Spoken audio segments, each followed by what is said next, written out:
ప్రతి ఈవియు ఆశీర్వాదము దేవుడు నీ కొరకు తన ప్రణాళికలో సిద్ధముగానే ఉంచాడమ్మా.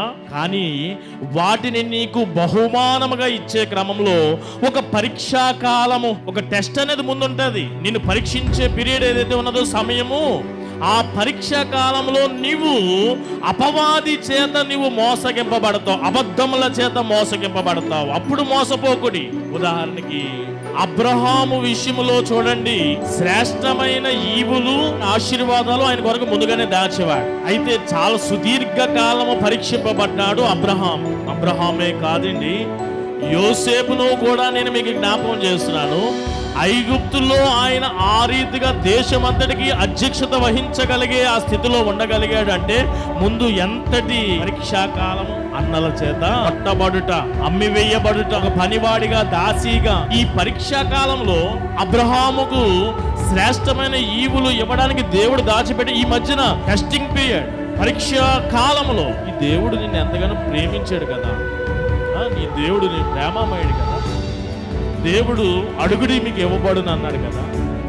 ఆ అడుగు వాటికంటే అత్యధికమైన, నువ్వు నమ్మితే సమస్తము సాధ్యం. ఇలాంటి వాక్యాలు శోధకుడు పక్కన వచ్చి, ఏమిటి ఇంకా పిల్లలు కలగలేదా అబ్రహాము? యోసేపు మీ అన్నలే నిన్ను కొట్టారా? నీ దేవుడు నిన్ను కాపాడలేదా? అబ్రహాము ఇన్ని సంవత్సరములైంది, మీ దాంపత్య జీవితంలో దేవుడు ఆశీర్వదించలేదా? యోబు, దేవుడు నిన్ను ఏమిటి ఇలా విడిచిపెట్టేస్తాడా? నీ దేవుడు సర్వశక్తిమంతుడు కదా, సజీవుడు అన్నావు కదా, అదన్నావు ఇదన్నావు. ఇవన్నీ ఎవడి మాటలు? అపవాది అయినటువంటి సాధారణ నా ప్రియ సహోదరులారా, మీరు మోసపోకుడి. మీ కొరకు శ్రేష్టమైన ఈవులు ఉన్నాయి, సంపూర్ణమైన పరిపూర్ణమైనటువంటి వరములు ఉన్నాయి.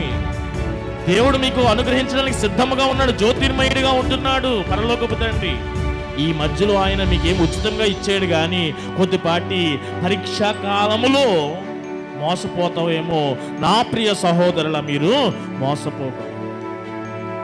మీ యొక్క ఫోకస్ అంతా కూడా, మీ కాన్సన్ట్రేషన్ అంతా కూడా దేవుడు నాకు ఏదో ఇవ్వబోతున్నాడు అనే దాని మీదే ఉంచండి. కానీ పేతురు నీటి మీద నడిచేటప్పుడు అలలను చూచిన విధముగా ఈ మధ్యలో వస్తున్నటువంటి ఆటుపోటులు, కష్టములు, సుఖములు, ఈ కష్టాలు, ఈ దుఃఖాలు, ఈ అనారోగ్యాలు, అప్పుల బాధలు, వీటి మీద మీరు ఫోకస్ పెట్టవద్దు. దేవుడు నాకే ఎందుకండి బాబు ఇన్ని కష్టాలు అనే మాట రానివ్వబోక. దేవుడు నీకు శ్రేష్టమైన ఈవులు ఉన్నాయి, సంపూర్ణమైన ఆశీర్వాదాలు ఉన్నాయి నీకు. దాని మీదే ఫోకస్ పెట్టు. నీ కాన్సన్ట్రేషన్ అంతా కూడా దాని మీదే కేంద్రీకరించు నీ చూపు మనసు అంతా కూడా.